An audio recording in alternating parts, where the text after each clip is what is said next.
Tempo aqui preparado para o Senhor, para cada um de nós. Queria te convidar a se colocar em pé. Se você trouxe a sua Bíblia, que você usasse junto comigo nesse tempo.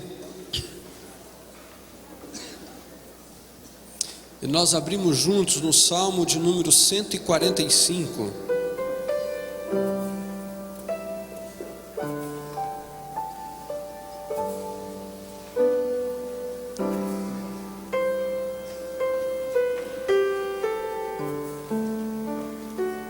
Salmo de número 145.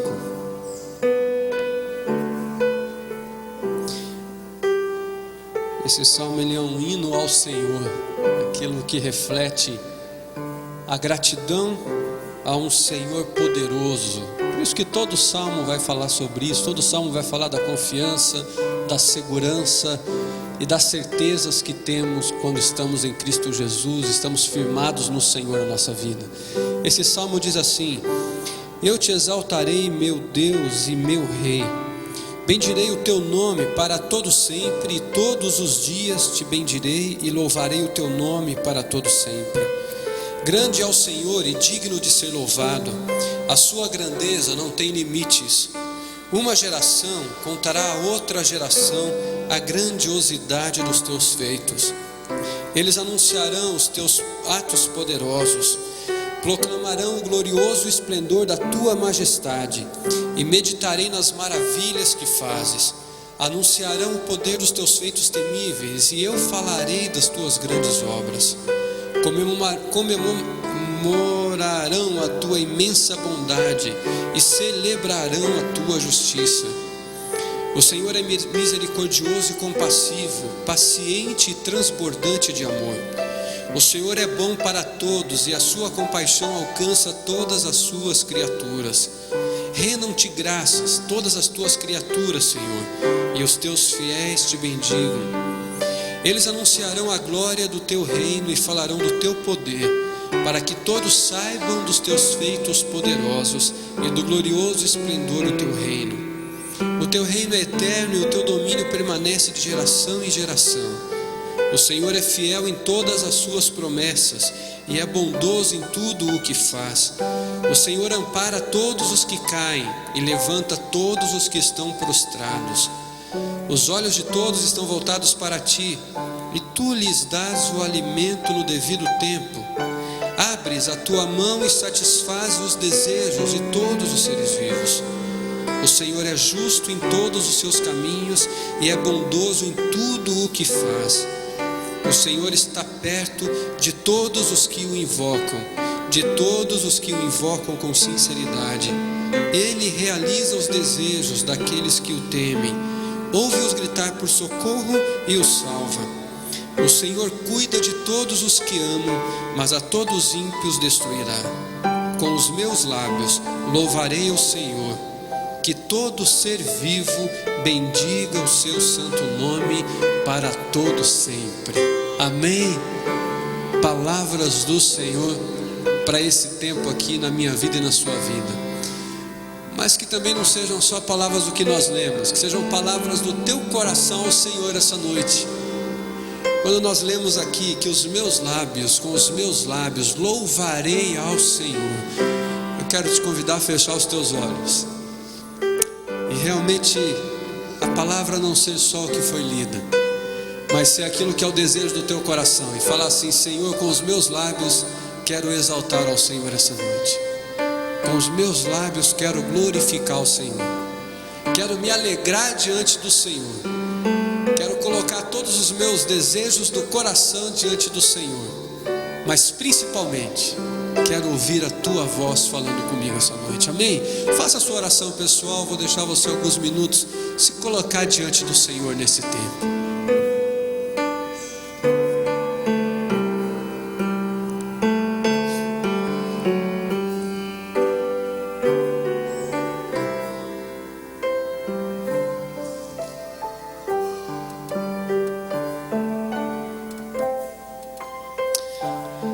Senhor, a tua palavra que nós lemos aqui diz que o Senhor está perto daqueles que te invocam. E nós queremos invocar ao Senhor aqui essa noite. Queremos invocar o seu santo nome. invocar a presença do Senhor aqui de uma forma muito especial em nosso meio. Nós já sabemos que o Senhor está aqui, porque onde estão 2 ou 3 reunidos em teu nome, o Senhor ali está. Mas mesmo quando não estamos reunidos em grupo, cada um de nós na individualidade, na intimidade que temos, podemos experimentar a presença do Senhor. Mas nessa noite em que reunimos como igreja, na congregação dos santos, naqueles que se colocam diante do Senhor hoje com o intuito de prestar um culto em adoração ao Senhor, junto com aqueles que vieram aqui pela primeira vez junto com a gente, junto com aqueles que estão aqui até sem conhecer ainda o Deus tão poderoso que o Senhor é, quem sabe conhecem um Deus tão distante, mas que essa noite estão aqui conosco, querendo experimentar algo mais perto do Senhor. Pai querido, diante daquilo que nós não podemos fazer e que só o Senhor pode fazer, que essa noite seja um marco no meu coração, no coração de cada um aqui. O Senhor não é um Deus que repete as ações. O Senhor é um Deus grande em graça e misericórdia. O Senhor é um Deus compassivo. O Senhor é um Deus que merece a minha adoração e a adoração de todos nós juntos, porque os atos do Senhor têm sido revelados e manifestados em nossas vidas todos os dias. Por isso, Pai querido, aceita a nossa adoração, aceita esse culto ao Senhor, um culto racional, onde procuramos nos apresentar ao Senhor de uma forma santa e agradável a Ti. Pai querido, que a glória do Senhor se revele aqui, que o exercício da nossa fé nesse tempo, diante do Senhor nesse culto, possamos ver em prática, através da ação do Senhor em nós. Por isso, aceita a nossa adoração, aceita a adoração que eu vou prestar junto com cada um que está aqui, cada um que está ao lado um do outro aqui, que sejamos todos num só sentimento, gratos e glorificando ao Senhor. É aquilo que nós oramos juntos em nome de Jesus, Pai. Amém, Senhor. Amém. Amém. Dá uma boa noite para quem está perto de você aí. Isso, mas com um sorriso junto, não só aquele boa noite, sério. E vamos juntos adorar o Senhor e louvarmos ao Senhor.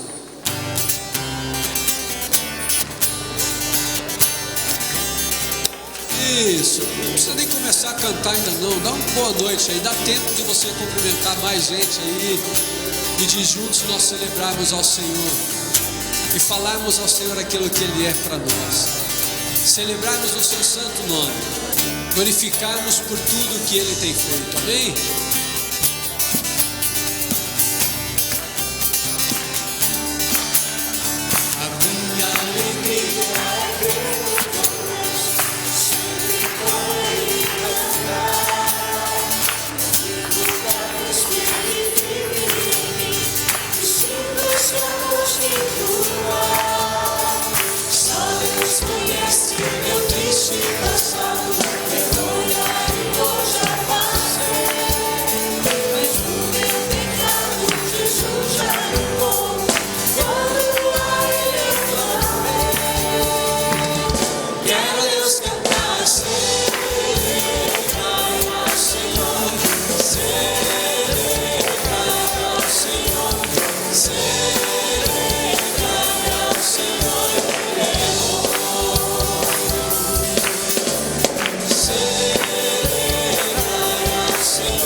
Somente os homens, só Deus conhece o triste passado, as mulheres,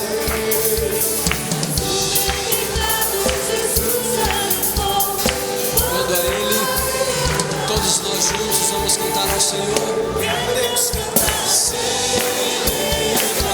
ao Senhor, celebrai ao Senhor,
realmente é bom, amém? Por isso que nós buscamos Ele todo o tempo, amém? Eu te busco e quero hoje, Senhor, ouvir a Tua voz, amém?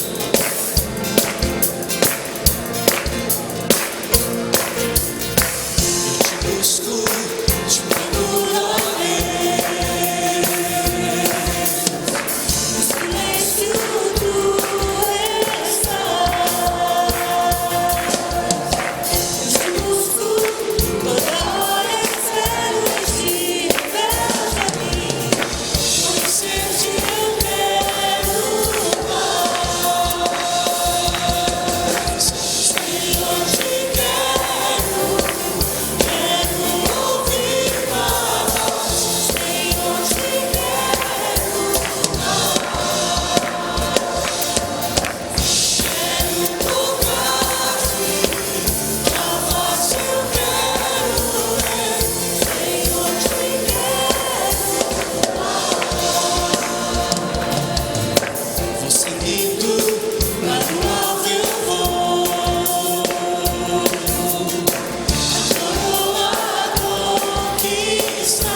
bênção te ouvir cantando assim.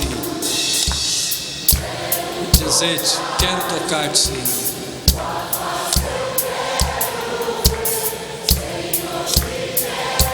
Mais uma vez, Senhor, te quero. Senhor, te quero. Quero ouvir tua voz.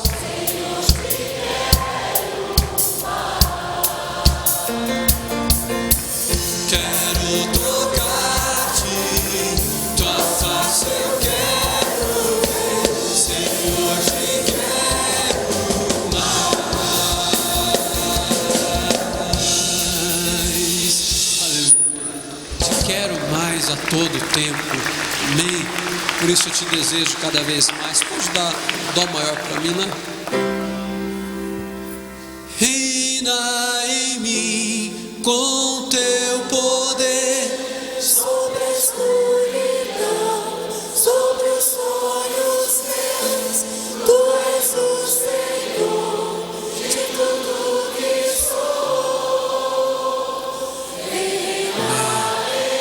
convicto ainda não.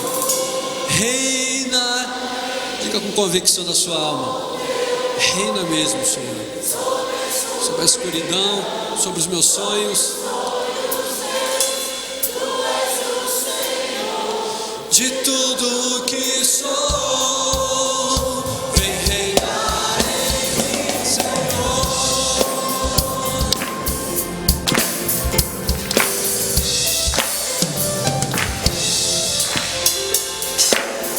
Sobre toda a terra tu és o rei, sobre as montanhas e o pôr do sol, uma coisa só, meu desejo é reinar em mim, Senhor.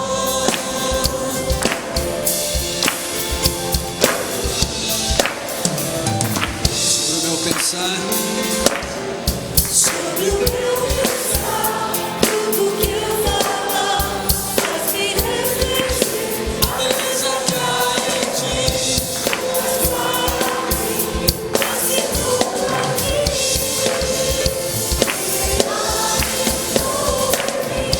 Reinar em mim, com teu poder, sobre a escuridão, sobre os olhos meus, tu és o Senhor, de tudo que sou.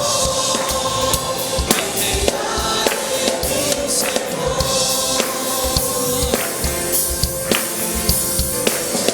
Sobre toda a terra, sobre toda a terra, tu és o rei, sobre as montanhas e o pôr do sol, uma coisa só, meu desejo é reinar em mim, Senhor.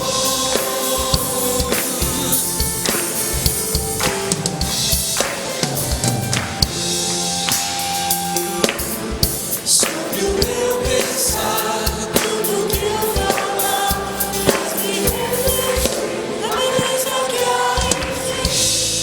Mas para mim, faz-me tudo aqui.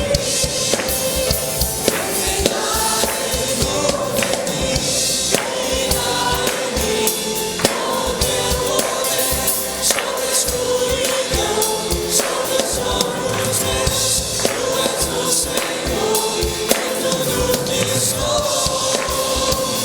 Reinar em mim, Senhor, reinar em mim, com teu poder, sobre a escuridão, sobre os olhos meus, tu és o Senhor, de tudo que sou.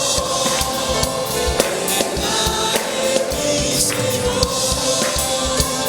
reinar em mim, Senhor, reinar em mim, Senhor.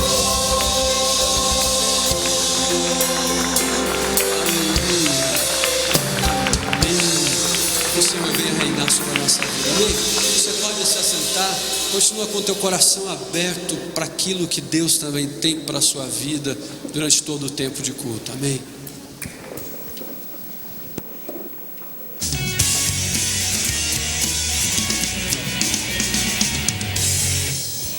Olá, igreja, estamos no primeiro culto do ano, primeiro acontece na PIB. Que Deus abençoe muito este início de novo ano na sua vida. E hoje começou também um curso de Escola Bíblica de Férias. O tema é uma vida de qualidade com Jesus, mas ainda dá tempo de você participar todo domingo, agora no mês de janeiro, às 9h30 da manhã, venha participar da Escola Bíblica Dominical. E o Ministério de Artes está oferecendo um curso de Jazz e Street Jazz. Você precisa falar com a Luana, você que tem interesse de aprender agora durante o mês de janeiro. E já está aberta as inscrições para o Congresso de Mulheres que acontece no mês de maio. Como são poucas vagas, você precisa correr e reservar a sua participação no estande de mulheres no final do culto. O Acontece na PIB vai ficando por aqui, continuando o nosso culto, mas lembrando dos nossos aniversariantes da semana também. Que Deus os abençoe, até domingo que vem.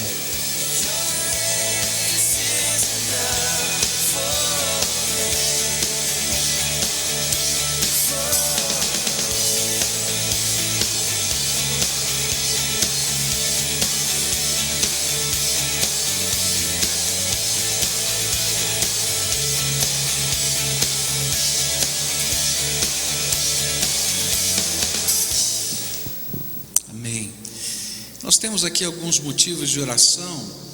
O primeiro deles é orar pela família do nosso irmão Lourenço Avelino da Silva, o seu filho Natanael, e ele veio a falecer hoje pela manhã. O corpo está sendo guardado, velado ali na Igreja Batista do Novo Mundo, onde amanhã pela manhã será o culto, e os irmãos estão convidados para estarem ali ajudando essa família. O irmão Natanael é um dos diáconos aqui da nossa igreja e queria que nós estivéssemos orando por eles. E a Cláudia, a esposa do Natanael, também está vivendo um momento difícil, não é? Porque a dona Glaci, a sua mãe, está internada, não é? Troquei. É o pai da Cláudia que está internado no hospital também. Então vamos estar orando por ela, por todo esse momento. E a dona Glacia que está internada na UTI. Agora eu entendi os recados certos aqui. É que tinha os papeizinhos se misturaram, e eu já troquei o pai pela mãe, a mãe pelo pai, né? Graças a Deus que Deus não faz isso, né? E mesmo quando a gente ora errado, o Senhor entendeu, né? Então vocês vão nos ajudar a interceder, e se puderem estar ali com a família ajudando nessa hora, é tempo de bênção. O que está no teu coração? O que você quer colocar na presença de Deus? O que são as preocupações, as ansiedades da sua vida? Queria que você olhasse para quem está perto de você, ou à frente, ou atrás, e compartilhasse um motivo de oração, alguma coisa pela qual você gostaria que Deus colocasse a sua mão e abençoasse. Olha, não vale contar a história toda, você diz um assunto, olha, minha família, meu coração, meus sentimentos, alguma coisa assim, tá bom? Então pode olhar agora, ou para trás ou para frente, e você compartilha um motivo.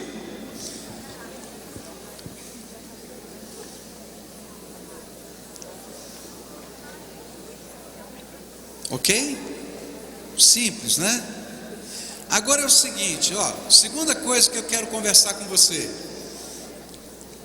Você vai dizer para essa pessoa com quem você compartilhou, por que você acredita que Jesus pode cuidar dessa situação? A gente vai orar juntos? Então, por que você crê que Jesus pode cuidar dessa situação? Qual é a razão da sua esperança em Cristo Jesus? Tá bom? Então, rapidamente, olha lá, por que você acredita que Jesus pode fazer alguma coisa nessa situação? Olha para frente, para trás, compartilha.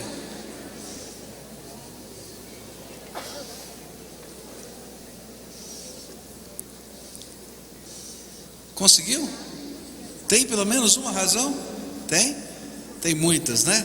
Então agora você vai ficar de pé, vai passar a mão, segurar na mão, ou colocar o braço do lado, eu não sei com quem você conversou, tá? E a gente vai orar junto por essas coisas que estão no nosso coração.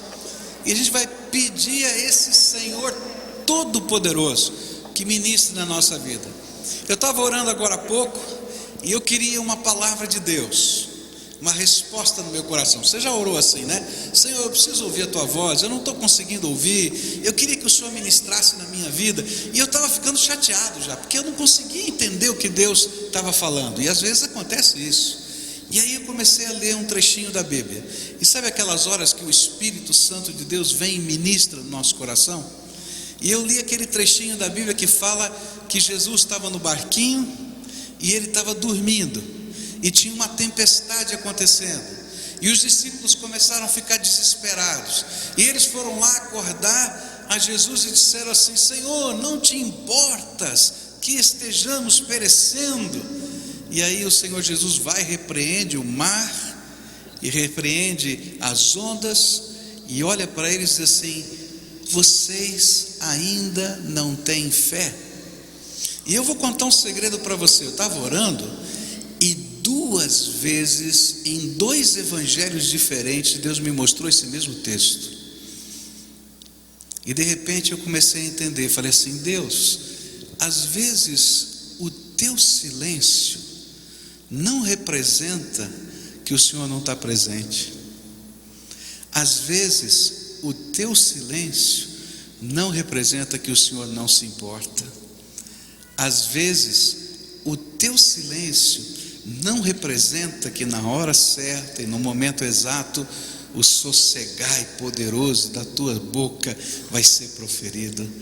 Às vezes o teu silêncio simplesmente suscita em nós fé que não temos. Talvez você esteja vivendo esse tempo em que você está precisando de um pouquinho mais de fé. Jesus está presente. Eu não posso ver, não posso ouvir, mas Ele está aqui. Eu não posso sentir, mas Ele está aqui. Eu não entendi, mas Ele está aqui. E Ele continua sendo o meu Senhor, e eu amo e vou confiar nele. Amém? Vamos orar ao Senhor? Pai querido, muito obrigado pela tua graça. Obrigado, Pai, porque às vezes nós somos como aqueles discípulos no meio da tempestade. A nossa embarcação joga de um lado para o outro, e a gente vê o tamanho das ondas, e às vezes, Senhor, nem as ondas são tão grandes assim, mas a gente fica dizendo: onde está o Senhor? Será que Ele está me ouvindo? Será que Ele se importa? E como os discípulos, a gente corre de um lado para o outro, tentando resolver as situações e tentando acordar a um Deus que tudo vê. E nesta hora eu quero te pedir, Senhor, ministra na vida de cada um de nós aqui. Ministra nas áreas em que nós estamos nos sentindo fracos, oprimidos, abatidos. E, Senhor, se ainda for tempo do silêncio, coloca a tua paz no nosso coração de tal maneira que a gente possa lembrar de tantas e tantas vezes que no momento exato o Senhor se levantou e disse: sossegai. Eu aguardo ansiosamente que o Senhor se levante no meio dessa tempestade para dizer: sossegai. Mas se o Senhor não se levantar, eu sei que o barco em que o Senhor está nunca vai ser tragado pelas águas.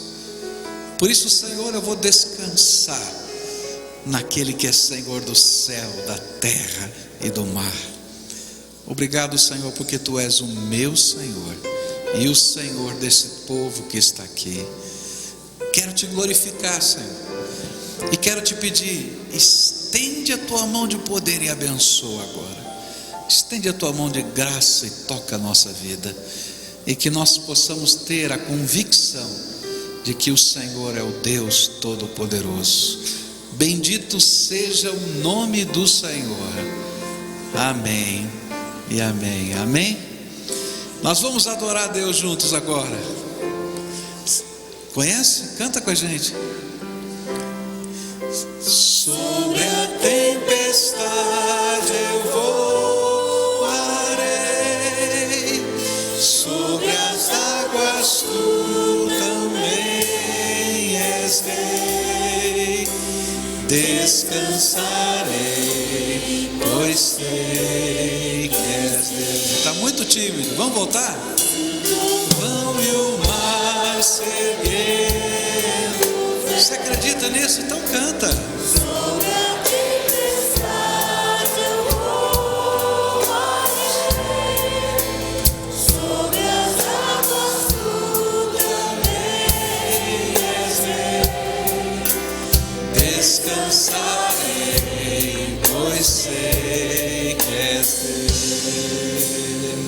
A palavra de Deus diz assim em Gênesis 14, verso 18: E então Melquisedeque, rei de Salém e sacerdote do Deus Altíssimo, trouxe pão e vinho e abençoou Abraão, dizendo: bendito seja Abraão pelo Deus Altíssimo, Criador dos céus e da terra. Bendito seja o Deus Altíssimo, que entregou os seus inimigos em suas mãos. E Abraão lhe deu o dízimo de tudo.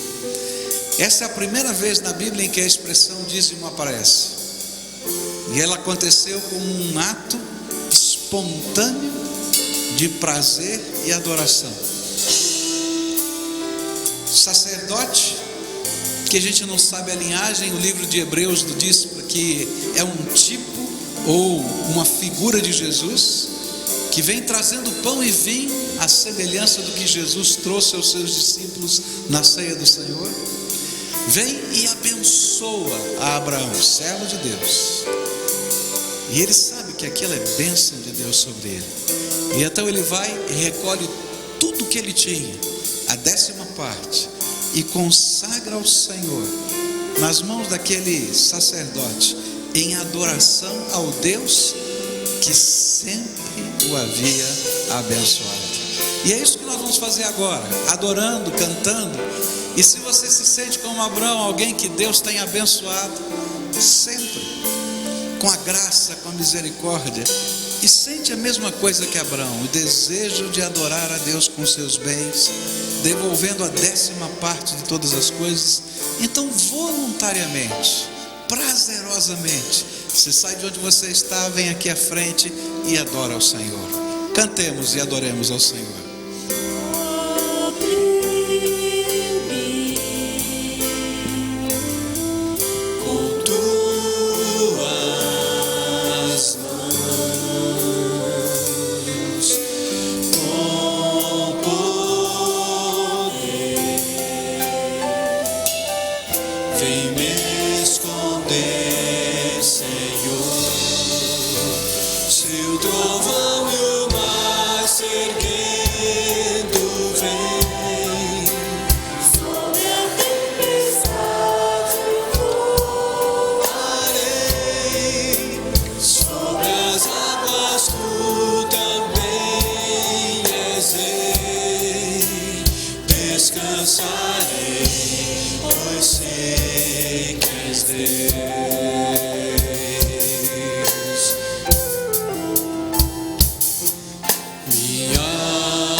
Se o trovão e o mar, se o trovão e o mar,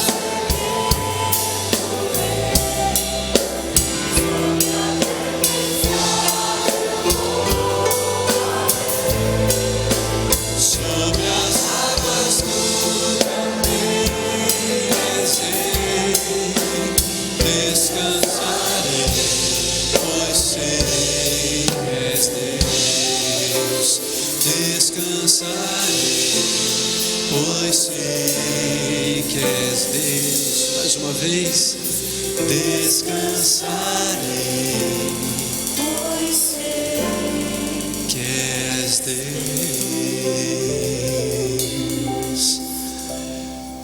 Queria ler com você um texto que estava meditando. Eu queria ler todos esses versículos com você. Eu pedi para eles colocarem lá no telão para nós lermos juntos. Queria ouvir a sua voz lendo esse texto junto, que é o Salmo 25 em vários versos diferentes, mas que ele fala de um desejo e um reconhecimento do salmista diante desse Deus que nós adoramos aqui essa noite, diante desse Deus que nós colocamos todos os sentimentos do nosso coração. Vamos ler juntos? A ti, Senhor, elevo minha alma. Mostra-me, Senhor, e ensina-me as tuas veredas.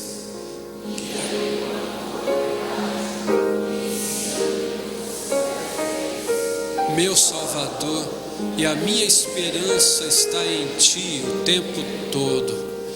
Bom e justo é o Senhor, por isso mostra o caminho aos pecadores. Conduz os humildes na justiça e lhes ensina o caminho. O Senhor confia os seus segredos aos que o temem e os leva a conhecer a sua aliança.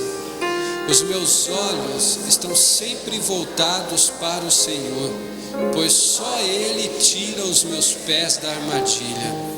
Que a integridade e a retidão me protejam, porque a minha esperança está em Ti. Amém? Traz-me junto a Ti, Senhor.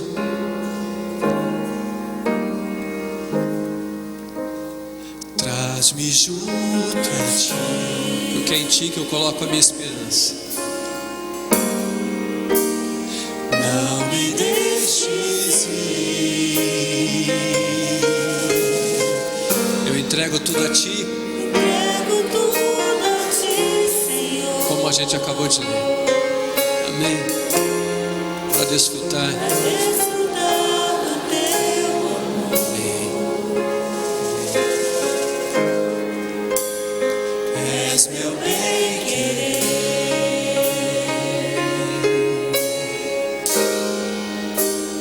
Não há mais ninguém, Pois nada dos valores dessa vida pode se comparar. pois nada posso comparar Ao Teu abraço, amém.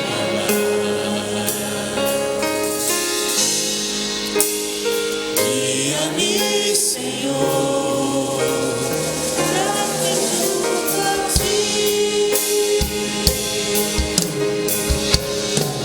Pois só quero a Ti, Senhor.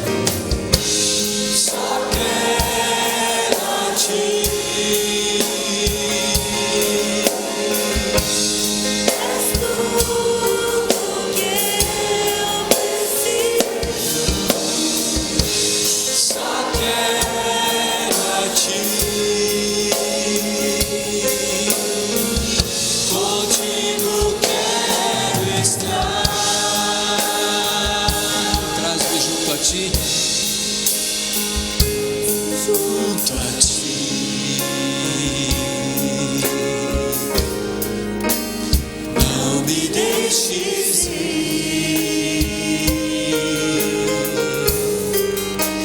Entrego tudo a Ti, Senhor, para desfrutar do Teu amor. És meu bem-querer.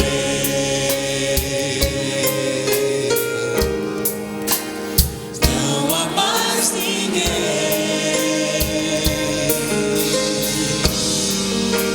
pois nada posso comparar ao Teu abraço, amém. Guia-me, Senhor, traz-me junto a Ti.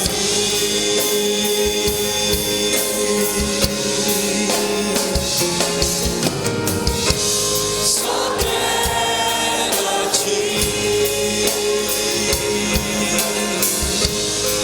És tudo que eu preciso. Só quero a Ti. Contigo quero estar. Só quero a Ti. Só quero a Ti. És tudo que eu preciso. Só quero a Ti.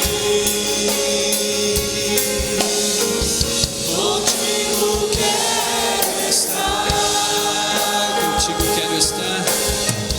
Contigo quero estar. Contigo quero estar. Amém. Amém. Quero continuar lendo com você outros textos que diz assim. Vamos lê-la juntos. Pois Tu és a minha esperança.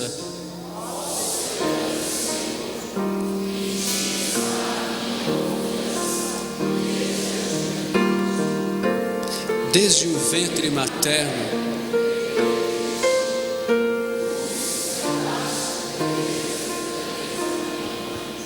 Eu sempre te louvarei, a minha boca falará sem cessar, e dos teus incontáveis atos de salvação. Mas tu, Senhor, és o meu escudo que me protege, és a minha glória e me fazes andar de cabeça erguida. Ao Senhor clamo em alta voz, e do seu santo monte Ele me responde. Eu me deito e durmo e torno a acordar, porque é o Senhor que me sustém. Amém?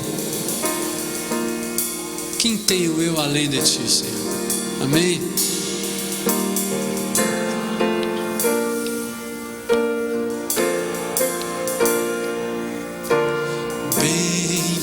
Bendirei o Senhor para sempre,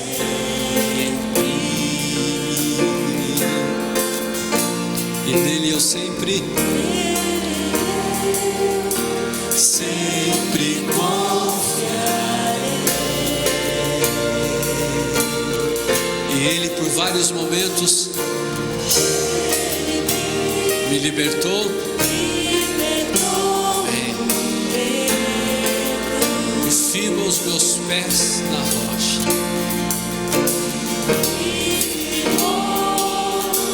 Sobre a rocha os meus pés. Por isso, nesse Deus que coloca a minha esperança, eu não me abalarei.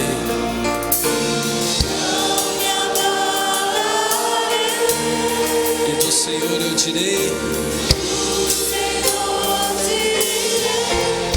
És meu escudo, minha força,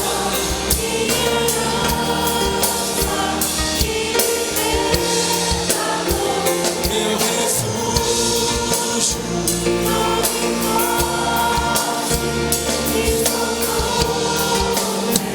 em tempos de aflição.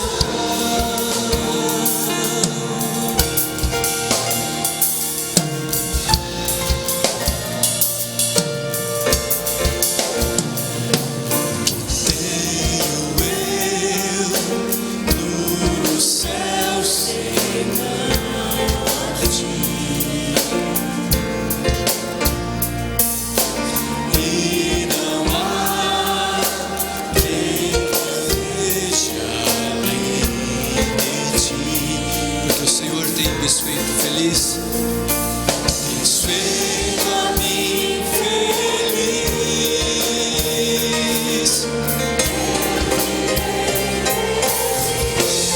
És meu escudo,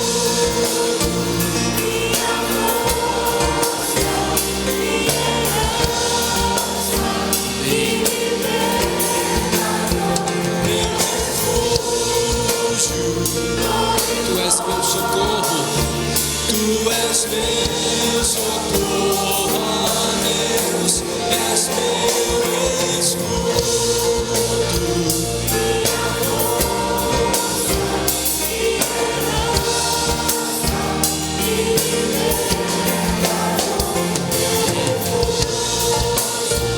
Torre forte e socorro meu em tempos de aflição.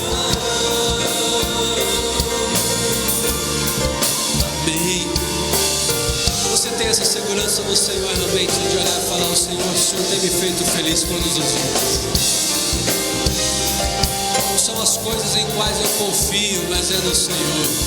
Então diga assim: tens feito a mim feliz. Eu direi isso a todo tempo. Tens feito A mim feliz. Diga bem forte com o seu coração, com os seus lábios, que és meu escudo. Minha Amém. força, minha herança, Amém. libertador, meu refúgio, nome forte, Socorro és meu escudo, minha força, minha herança e libertador. Tu és o meu socorro, tu és meu socorro, ó Deus, és meu escudo, minha força.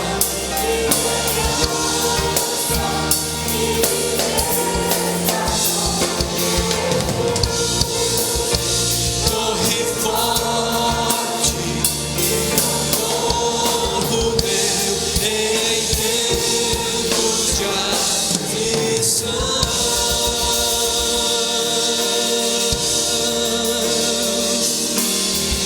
Aleluia ao Senhor Jesus. Amém.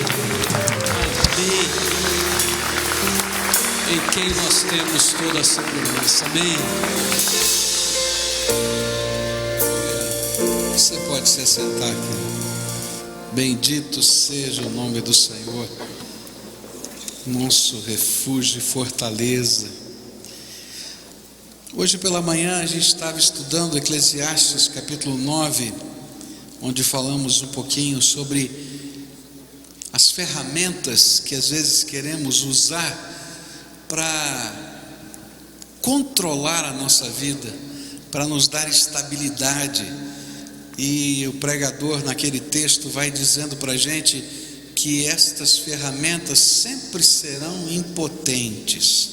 E se você coloca a sua confiança nelas, então de alguma maneira o tempo e o acaso vão colidir com você em alguma circunstância da vida, e você vai descobrir o que já deveria ter descoberto, que só Deus tem o controle de todas as coisas, e se a gente não caminhar com Ele, por Ele e para Ele, a gente está perdido.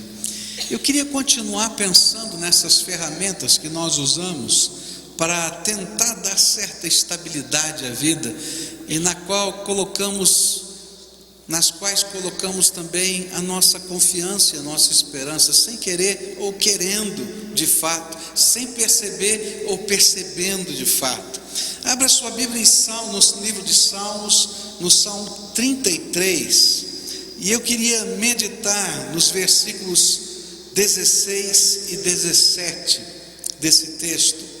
Salmo 33, versículos 16 e 17. A palavra do Senhor nos diz assim, Salmo 33, versículos 16 e 17. Nenhum rei se salva pelo tamanho do seu exército, nenhum guerreiro escapa por sua grande força. O cavalo é vã esperança de vitória, apesar da sua grande força, e é incapaz de salvar. E, lembrando de Eclesiastes, pois o tempo e o acaso afetam a todos. Senhor Jesus, ajuda-nos a compreender a Tua palavra, e nesta hora, quando estaremos meditando nela, aplica a Tua palavra aos nossos corações, e de tal maneira, Senhor, que nós possamos ser despertados, que nós possamos ser tocados, que nós possamos ser desafiados pelo Teu Espírito Santo. Fala conosco aqui, Pai, é aquilo que oramos em nome de Jesus. Amém. As duas ferramentas que vimos pela manhã, usadas pela humanidade de modo geral para tentar dar uma certa estabilidade e controle à vida, a primeira delas foram as habilidades que nós temos, e o texto lá nos dizia que nós imaginamos que os mais velozes sempre vão vencer a corrida, e que os mais fortes sempre vão triunfar na guerra, mas o tempo e o acaso afetam a todos, e nem sempre acontece assim. E às vezes a gente está confiando em toda a nossa habilidade, em toda a nossa capacidade, em toda a nossa competência, e de repente a gente leva um susto das invertidas da vida. Depois vimos que uma segunda ferramenta é o conhecimento, é a inteligência, é a sabedoria. E nós começamos então a imaginar que nós vamos ser bem-sucedidos na vida se a gente tiver uma série de títulos, uma série de diplomas colocados na parede, se a gente tiver os recursos do conhecimento à nossa disposição. E aí a Bíblia vai nos mostrar os contrastes, que nem sempre os mais inteligentes são aqueles que conseguem melhor sucesso na vida e assim por diante. Mas agora, no verso do Salmo 33, 16 e 17, ele vai falar de outra ferramenta que nós imaginamos que, tendo-a, podemos ser bem-sucedidos na vida. Tem muita gente que imagina que se tiver recursos financeiros, se tiver coisas concretas que possam ser contabilizadas, podem ter sucesso. Napoleão pensava mais ou menos assim. Um dia os seus comandantes estavam discutindo do lado de quem Deus estaria na batalha. E aí, de uma maneira sarcástica, Napoleão olhou para os seus comandantes e disse assim: Deus sempre está do lado do maior batalhão, da maior tropa. Pode ter certeza, a maior tropa Deus vai apoiar. E essa era a maneira dele pensar, até a batalha de Waterloo. Na batalha de Waterloo, ele que tinha o maior batalhão, teve que enfrentar o tempo e o acaso, o frio, teve que enfrentar aquilo que ele imaginava ser uma grande vitória e depois se tornou uma grande derrota, e aí o seu grande exército caiu. Nem sempre os maiores recursos garantem para a gente sucesso, garantem para a gente felicidade. Por quê? Porque há uma série de variáveis que sempre estarão fora do nosso controle. Sempre existirão contingências que estarão fora da nossa perspectiva, situações que são imprevistas. Eu estava conversando com uma pessoa essa semana de uma grande empresa multinacional, e ela disse assim: olha, que coisa interessante, até o mês de setembro, a nossa companhia, uma grande empresa multinacional, a nossa companhia estava trabalhando 24 horas direto, porque estava havendo uma grande expansão nos negócios, e no mês de setembro estava tudo programado para não se dar férias a ninguém, e todos iriam continuar fazendo horas extras, porque eles não conseguiam manter a demanda dos negócios, e eles estavam estudando a expansão da fábrica, e a fábrica teria que crescer, segundo a projeção daquilo que eles estavam vivendo, 8% na sua produção nos próximos 5 anos. Setembro. No mês de outubro veio essa crise. E ela disse assim: no mês de dezembro foi dado férias coletivas para todo mundo, porque não tinha o que produzir. E 300 funcionários já foram demitidos no mês de dezembro. E ela disse assim: e olha só a ironia, no mês de setembro, porque a concorrência e a mão de obra especializada estava tão forte, a empresa deu um aumento acima da média, e os seus concorrentes deram maior ainda aos seus funcionários, na faixa de 11% a 14%. E hoje a perspectiva não é do aumento, é da demissão. Outubro, novembro e dezembro, 3 meses. 3 meses depois, Eles já estavam contabilizando os seus prejuízos e fazendo outros planos de como sobreviver a uma crise tão repentina. O que a Bíblia está nos ensinando é que os nossos recursos não são capazes de nos salvar nem aqui e nem na eternidade. Se você não acredita, eu tenho que dizer para você: dinheiro é só papel. Sabia? É só papel. Só papel. E a gente pega um pedacinho de papel que tem alguma tinta pintada nele e às vezes coloca toda a nossa esperança num pedacinho de papel. E aí um imponderável chega em tantas circunstâncias diferentes da vida e a gente descobre que papel é só papel. Ele tem um valor simbólico, ele não tem um valor real. Eu lembro da Ana Alzira dando testemunho aqui anos atrás, falando da guerra em Angola,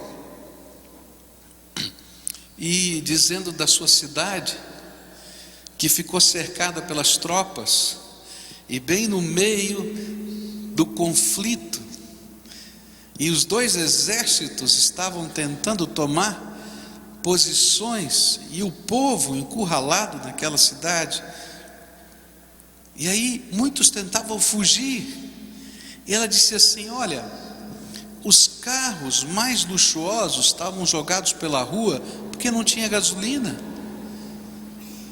e no meio daquela guerra não valia nada aquele carro, ainda mais sem gasolina. O que valia era entrar pelo meio dos matos e fugir. E disse assim: olha, a gente podia encontrar pelo meio da rua os eletrodomésticos mais caros que você possa imaginar, ainda mais lá, porque eles não valiam nada. E ela falou assim: nós tínhamos 4 toneladas de fubá dentro da igreja, e nós éramos as pessoas mais ricas de Angola, porque nós tínhamos comida. Ela disse: não aguento mais comer fubá, porque eu comi fubá de tudo quanto foi jeito, mas nós não morremos de fome. O que a Bíblia está dizendo para a gente é que às vezes a gente olha para aquelas coisas palpáveis, como um general ou um rei olha para o tamanho do seu exército e diz: estou seguro. E ele olha para o treinamento da sua força e imagina que está seguro. Naquele tempo a cavalaria era uma descoberta nova, bélica, e os exércitos que sabiam usar bem os cavalos e fazer aqueles avanços e retrocessos junto à infantaria, geralmente se davam muito bem nas batalhas. Mas ele diz: apesar do cavalo ter toda a sua força e agilidade, isso não é garantia.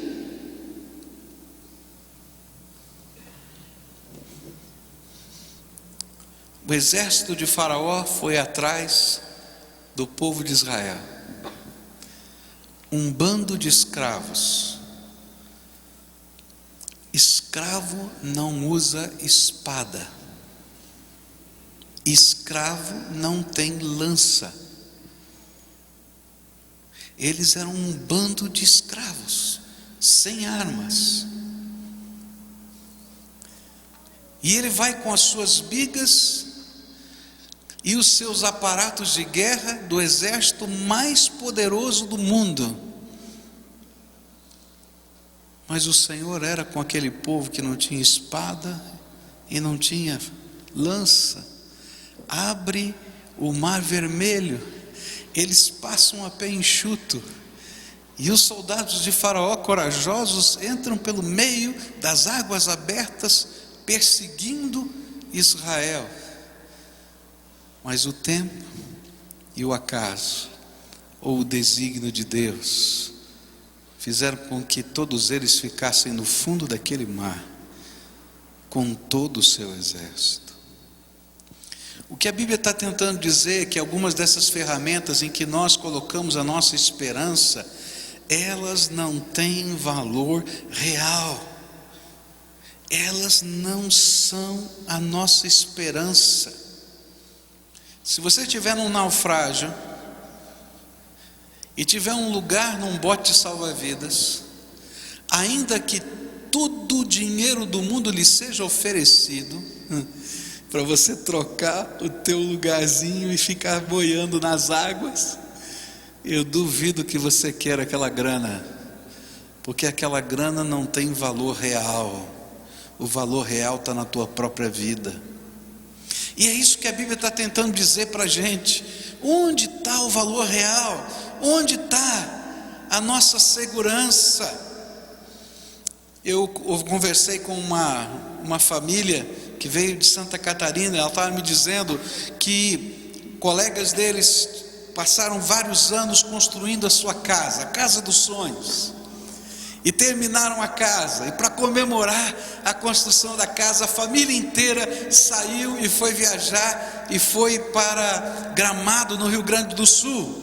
E lá em Gramado, no Rio Grande do Sul, enquanto eles estavam no hotel se divertindo, eles viram a casa linda deles passando pela televisão, carregada pelas águas.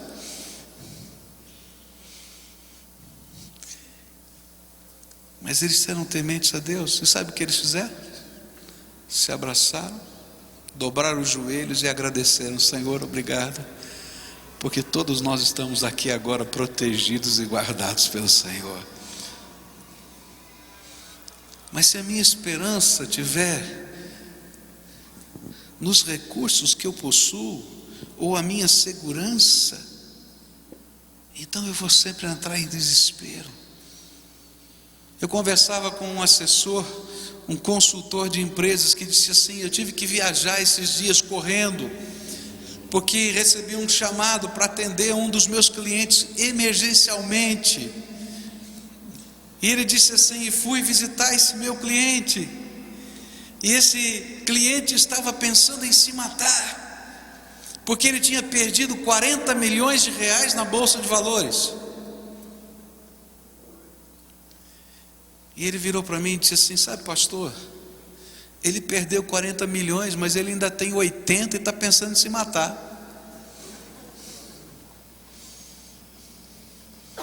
Sabe por quê?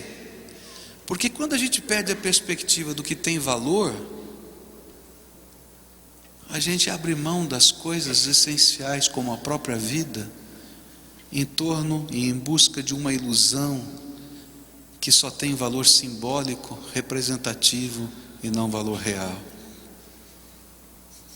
Por isso a Bíblia vai dizer para a gente: olha, nenhum rei se salva pelo tamanho do seu exército.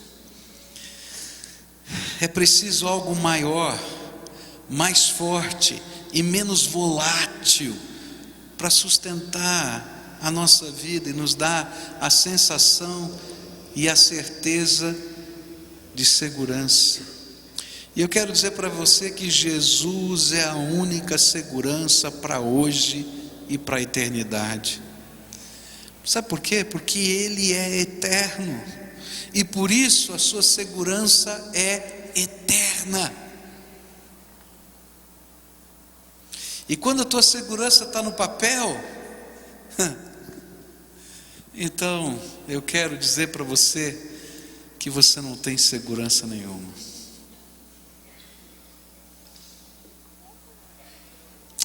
Uma outra ferramenta que às vezes usamos, que às vezes parece que nos dá a impressão de sucesso e felicidade, ela vai aparecer em Eclesiastes capítulo 9, verso 12, onde diz assim: além do mais, ninguém sabe quando virá a sua hora, e assim como os peixes são apanhados numa rede fatal, os pássaros são pegos numa armadilha, também os homens são enredados pelos tempos de desgraça que caem inesperadamente sobre eles. Quando a gente lê o contexto desse versículo, a gente vai perceber que Salomão vai usar uma figura, uma ideia, a ideia da oportunidade. Ele conta uma parábolazinha de um homem inteligente que vem um ataque, e esse ataque da cidade, esse homem vai e descobre uma maneira de salvar toda a cidade, e aquilo parece ser a grande oportunidade da sua vida, porque a sua inteligência salvou e livrou a cidade, e ele imagina que essa sua grande oportunidade vai ser agora a virada do seu tempo, mas ele diz: olha, passou o tempo, todo mundo esqueceu, e ele continuou pobre do mesmo jeito que vivia. E aí então Salomão introduz essa história com esse texto. Por quê? Porque alguns imaginam que o sucesso é uma questão de oportunidade. Por isso trabalham para poderem relacionar-se com pessoas que possam representar portas abertas às oportunidades. Eu quero estar perto de fulano, porque fulano conhece ciclano, e ciclano pode abrir a porta para mim naquele trabalho, naquele lugar, na minha empresa, disso, daquilo outro. Conhece gente assim? Eu conheço gente que procura se associar a algumas organizações, algumas sociedades, simplesmente com esse propósito. Porque ali a gente forma uma irmandade, e um tem que ajudar o outro, e aí a gente abre portas, e a gente vai imaginando que se eu tiver a oportunidade certa, eu vou ser feliz, e se eu tiver uma rede de relacionamentos e oportunidades, eu vou chegar onde eu quero. Mas toda oportunidade não é suficiente para garantir a felicidade e o sucesso. Salomão, o pregador, diz isso de uma maneira enfática, pesada. E ele diz o seguinte: querido, você não sabe o dia em que você vai morrer. Você sabe o dia que você vai morrer? Graças a Deus eu não sei. Você sabe o seu? Eu não sei. E Deus não fala, graças a Deus. Você também não conhece o imprevisível. Você sabe o dia em que as coisas podem ficar melhores ou piores? Ninguém sabe. Por isso, não desperdice a maior oportunidade que Deus já lhe deu. A maior oportunidade que Deus já lhe deu é a sua vida. Se com ela você é capaz de encontrar-se com Deus, descobrir o propósito dele para a sua vida, ou mesmo ter um relacionamento de fé e intimidade com o Salvador Jesus, então qualquer outra coisa que lhe pareça oportunidade ficará sem sentido quando a rede da vida e da morte, do imprevisível, envolver você.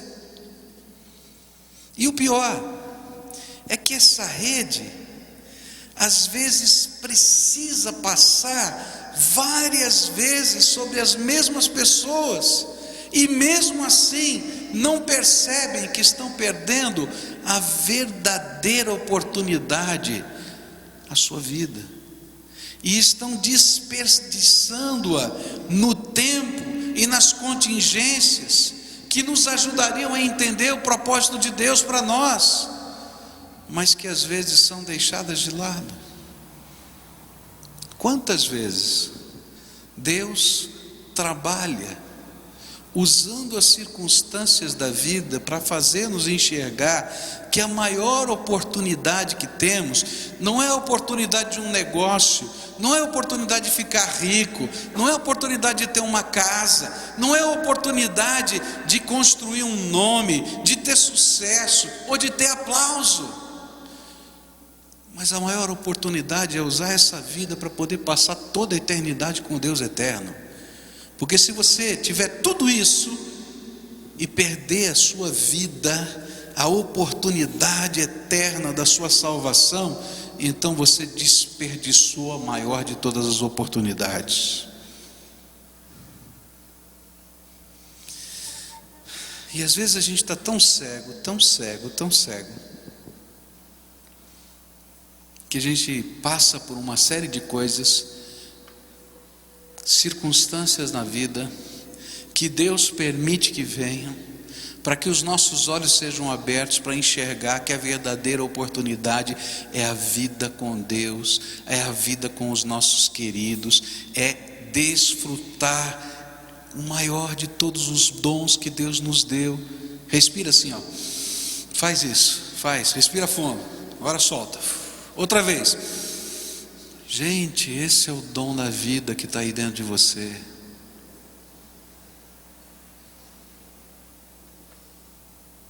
Tem alguém que você ama? Tem alguém que você ama? Lembra dessa pessoa? Quer bem? Esse é o dom precioso que Deus te deu. O resto vai passar. O tempo vai consumir. E se você desperdiçar, querido, essa grande oportunidade de poder transformar a tua vida em vida eterna, em comunhão com o Todo-Poderoso, então você pode ter descoberto todas as oportunidades e todos os negócios, mas está no prejuízo e vai continuar no prejuízo.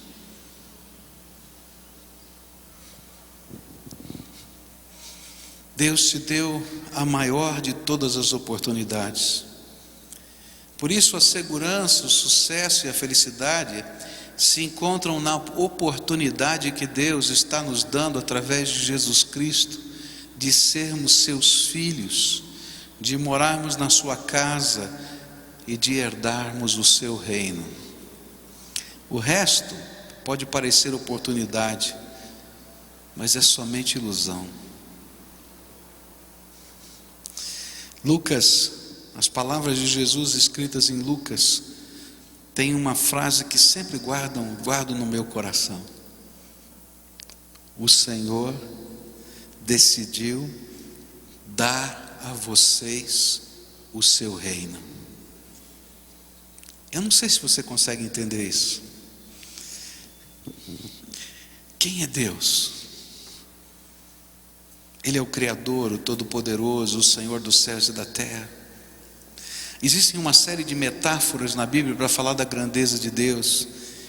Uma das metáforas da Bíblia diz que Deus começa lá do seu trono. É claro que isso é uma metáfora. Ele começa a dizer, estrelinha branca, eu sei lá o nome. E de repente um determinado sol de uma determinada galáxia diz, pois não, se apresentando. E como um exército celestial, ele passa em revista a tropa dos astros celestiais, porque ele é o Criador de todas as coisas. Bilhões de galáxias que estão sob o seu controle, sua direção, foram criadas pela palavra do seu poder. A Bíblia diz que existem séculos e séculos de anjos. Eu nunca vi um anjo. Tem algumas descrições na Bíblia, mas a palavra de Deus nos diz que os anjos foram criados com autoridade, e que Deus na sua criação, na criação dos anjos, delegou a eles determinados poderes, que para nós são sobrenaturais. E diz a Bíblia que são milhares de milhares, milhões de anjos, e que estão ali à disposição para servir o Todo-Poderoso, e fazem parte do seu séquito, do seu reino. E de repente a palavra de Deus diz assim, sabe quem são os anjos?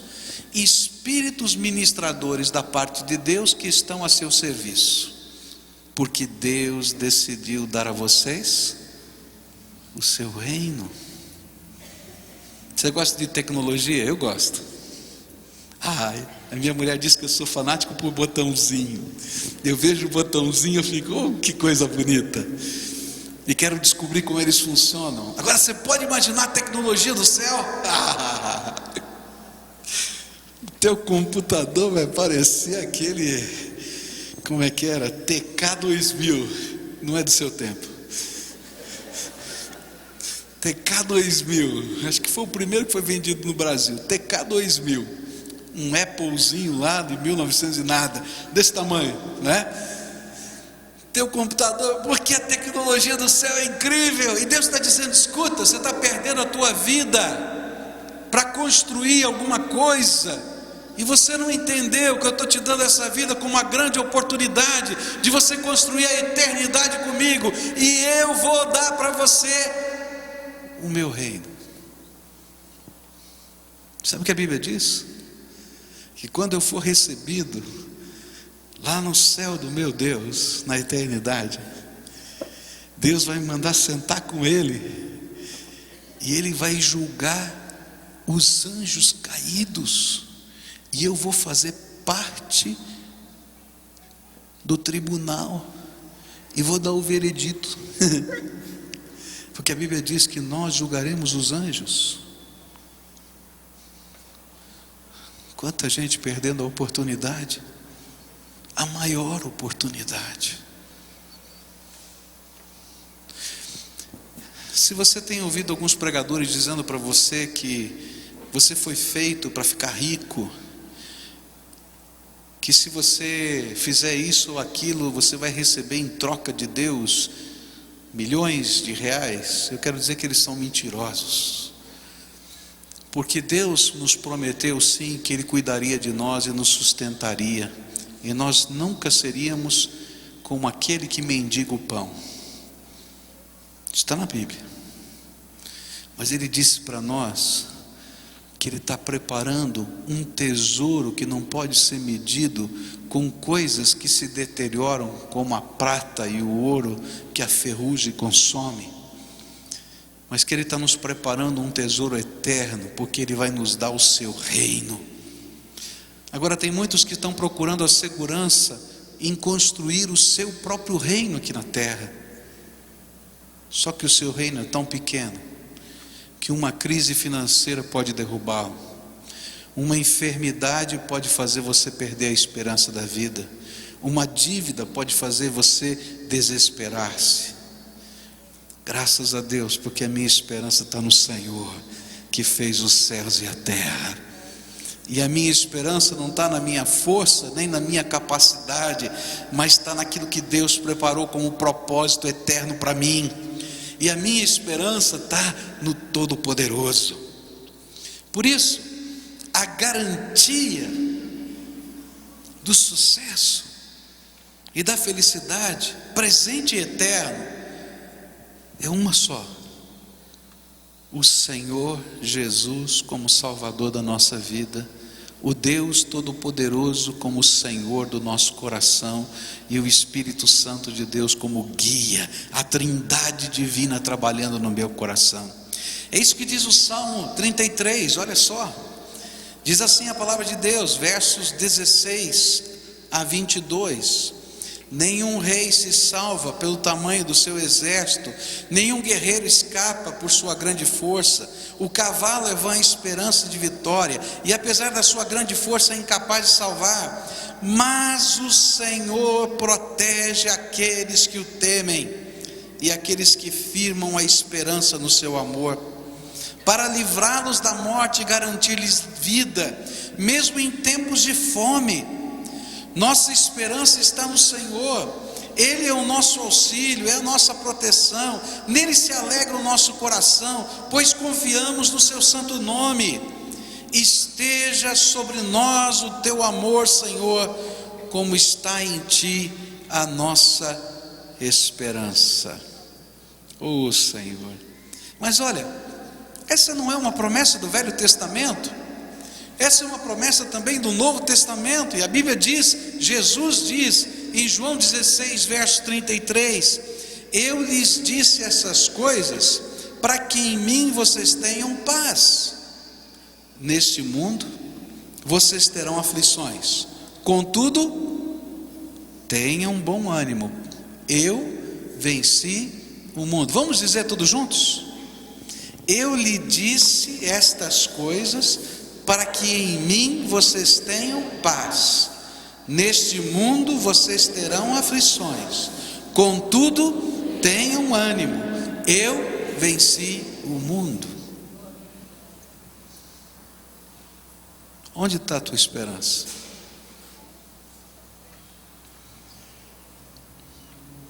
Tem uma fórmula do Senhor para nós, para construir essa segurança. E essa fórmula está em Mateus 6,33. Busquem, pois, em primeiro lugar o reino de Deus e a sua justiça, e todas essas coisas lhes serão acrescentadas. Nossa felicidade depende de construirmos a nossa vida na esperança de uma fé viva. Eu não estou falando de uma fé que é uma mera tradição, que a gente carrega junto com o nome da nossa família. Eu estou falando de uma fé que representa uma experiência com Deus, tua, onde você vai conhecer a voz de Deus, onde você vai sentir a presença do Espírito, onde o Senhor vai se manifestar em graça. Uma fé que gera vida dentro da gente.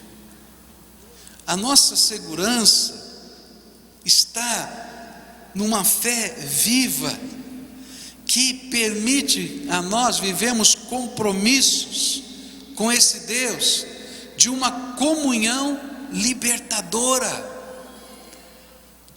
Muitos de nós não percebemos que essas ferramentas que são ilusão fazem parte da nossa vida.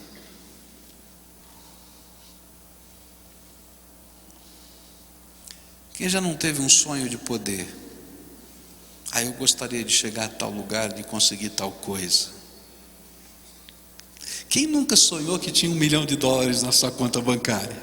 Eu duvido que você nunca tenha sonhado.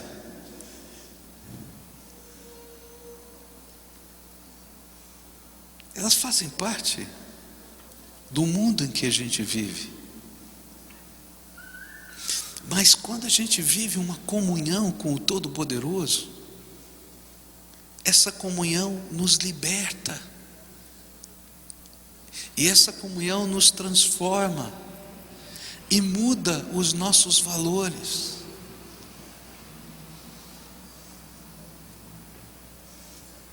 Eu já disse isso para vocês, mas para mim é muito significativo, vou repetir.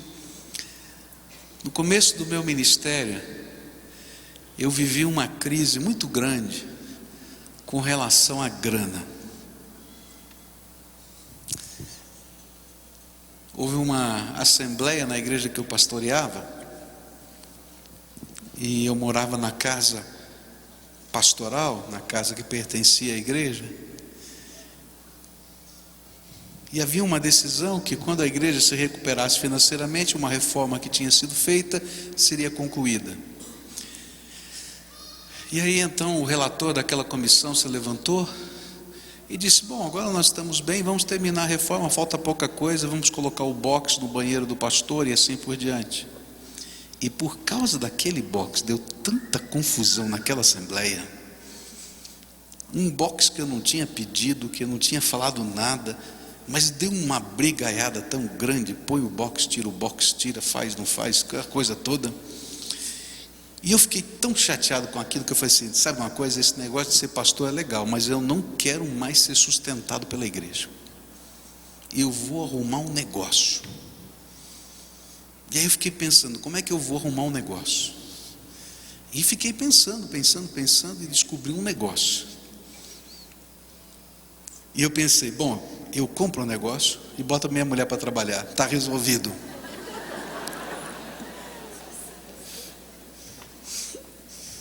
Você vê? Porque ela é boa em negócio. E aí comecei a fazer todas essas coisas e preparar todas essas coisas. Consegui um sócio, porque eu não tinha dinheiro. E na noite anterior de assinar o contrato daquele negócio, nós íamos assinar às 8 horas da manhã do dia seguinte. A minha esposa olhou bem para mim e disse para mim assim: você tem certeza que é a vontade de Deus que a gente faça esse negócio? E eu comecei então a racionalizar. E eu disse para ela assim: eu estou em paz. Você já ouviu essa desculpa? Estou em paz. Ou já ouviu outra que eu dei também? Foi: está dando tudo certo, não tem nenhum impedimento. Mas eu quero dizer para você que as decisões, quem toma, somos nós. E nós as tomamos sobre valores que norteiam a nossa vida. A paz pode nos enganar, porque enganoso é o nosso coração, diz a Bíblia. E as coisas podem estar caminhando muito bem, porque o diabo pode estar colocando a patinha dele também. E a minha mulher olhou bem nos meus olhos e disse assim: você não faz nada sem perguntar para Deus qual é a vontade dele, e você vai entrar num negócio, constituir uma sociedade, e você não tem uma resposta de Deus. Aí ela me pegou, né? E eu não tinha mais desculpa. E eu fui para o meu quarto e fui orar. Eu falei: Deus, olha, estou aqui achando que está tudo bem, está em paz. E olha, não vou ficar pesado para o seu reino, vou poder fazer o trabalho assim, sem depender financeiramente. E pedi para Deus me dar uma palavra. E eu abri a Bíblia aleatoriamente, porque foi assim que eu me converti. Deus falou comigo assim. E quando eu abri a Bíblia, o versículo que veio foi o seguinte: o levita não terá possessão nesta terra. Eu sou a sua herança, diz o Senhor dos Exércitos. E naquela hora eu sabia que se eu entrasse naquele negócio, eu estava trocando a herança de Deus por aquilo que eu não sei fazer. Porque se um dia Deus tirar a bênção de sobre as nossas vidas, queridos, a gente não tem absolutamente nada. A Bíblia diz: sem mim nada podeis fazer. O que eu quero passar para você aqui, que a Bíblia está tentando nos ensinar, é que quando eu vivo uma fé viva com Deus, e eu tenho um compromisso com Ele que gera uma comunhão do Espírito, nós estamos sendo transformados e estamos sendo libertos dos nossos próprios caminhos. Eu me lembro de uma vez que eu dobrei os meus joelhos para orar, porque eu queria comprar um carro, e nós fomos fazer uma pesquisa e achamos o carro, e o vendedor disse: o senhor precisa assinar agora, porque amanhã, sabe aquela história de vendedor, né? E eu então disse: não, eu vou para casa, eu sempre fiz assim, e eu vou dobrar o meu joelho e vou orar. Eu já tinha levado aquela bronca no passado, já tinha aprendido. E quando nós oramos, Deus disse: agora não é hora de comprar carro, guarda as suas economias. Eu disse: mas Senhor, eu tenho dinheiro, eu vou pagar e tal. 3 meses depois, o meu sogro perdeu tudo que tinha, ficou desempregado, e eram aqueles recursos que o mantiveram por mais de 1 ano lá na cidade de São Paulo, antes de mudar para cá. Que coisa tremenda é quando a gente vive uma fé viva e uma comunhão com Deus libertadora.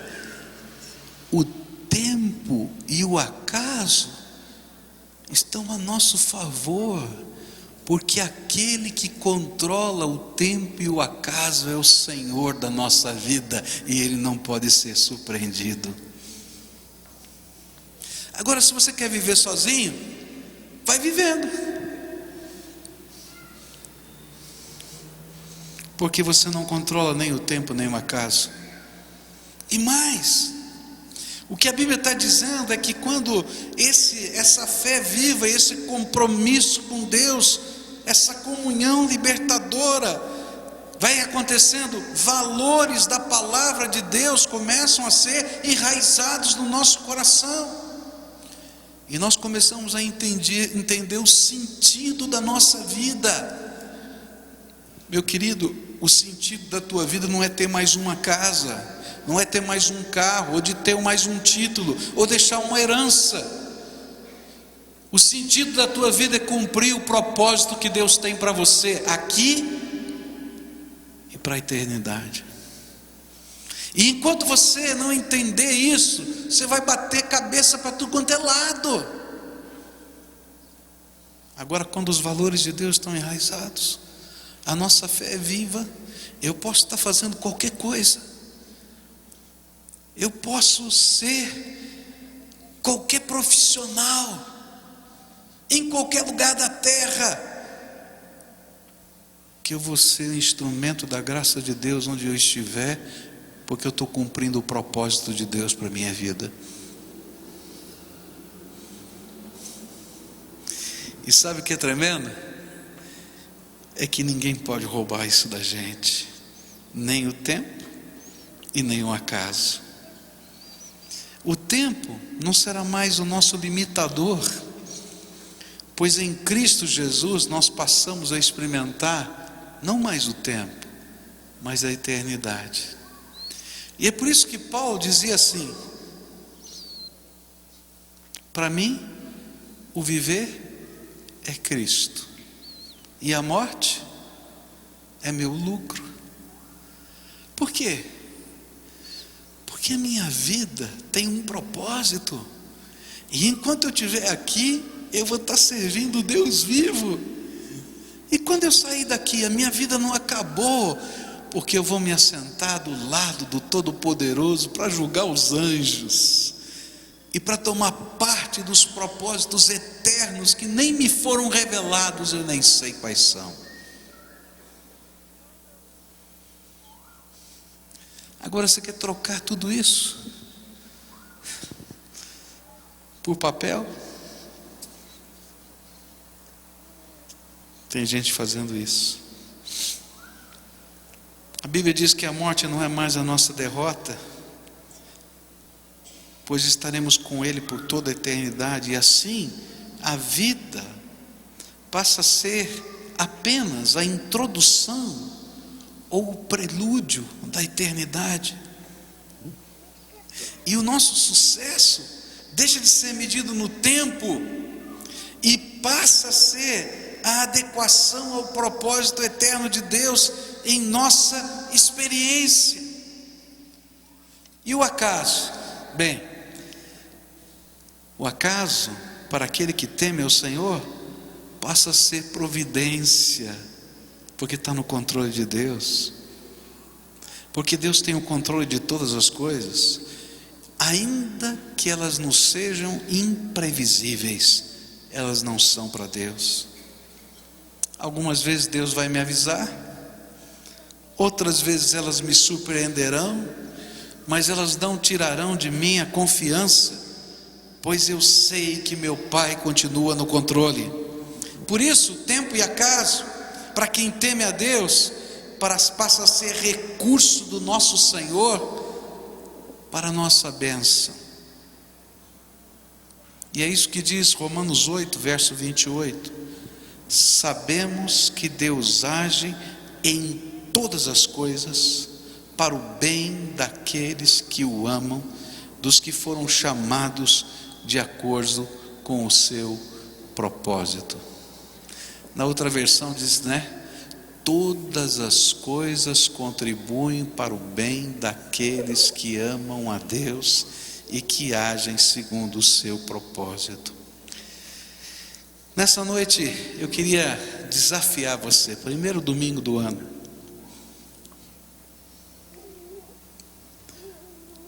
Com certeza você tem sonhos, com certeza você tem propósitos, com certeza você almeja algumas coisas, grandes ou pequenas. Isso faz parte da nossa característica de ser pessoa humana. Mas eu queria colocar para você um desafio maior, que você colocasse uma busca nova no teu coração para conhecer o propósito de Deus para a tua vida.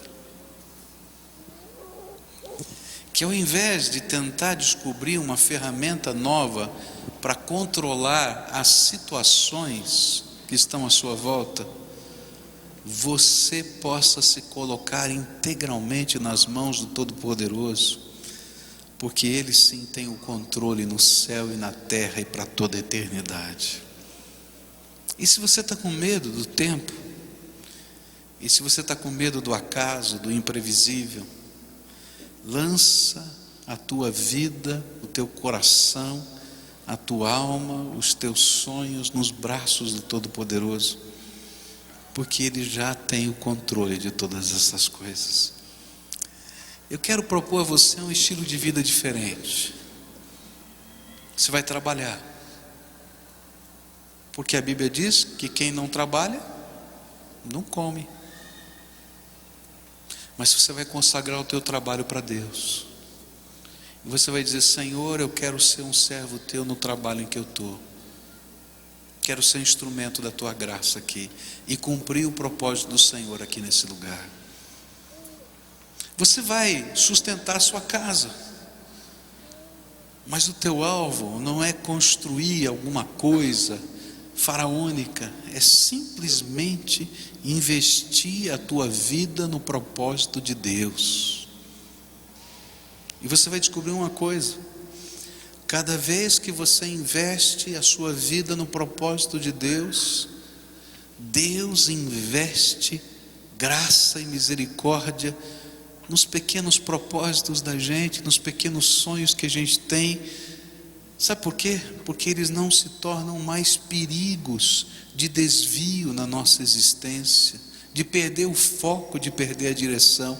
Então, como um pai que tem a alegria de ver o sorriso do seu filho, Deus diz: tá bom, filho, vou te alegrar. É assim que Deus trabalha. Busca primeiro o reino de Deus e a sua justiça, e todas as outras coisas vos serão acrescentadas. Coloca essa busca, querido, na tua agenda. Deixa ela ser refletida nas horas do teu dia. Como é que você está buscando a Deus no teu dia a dia?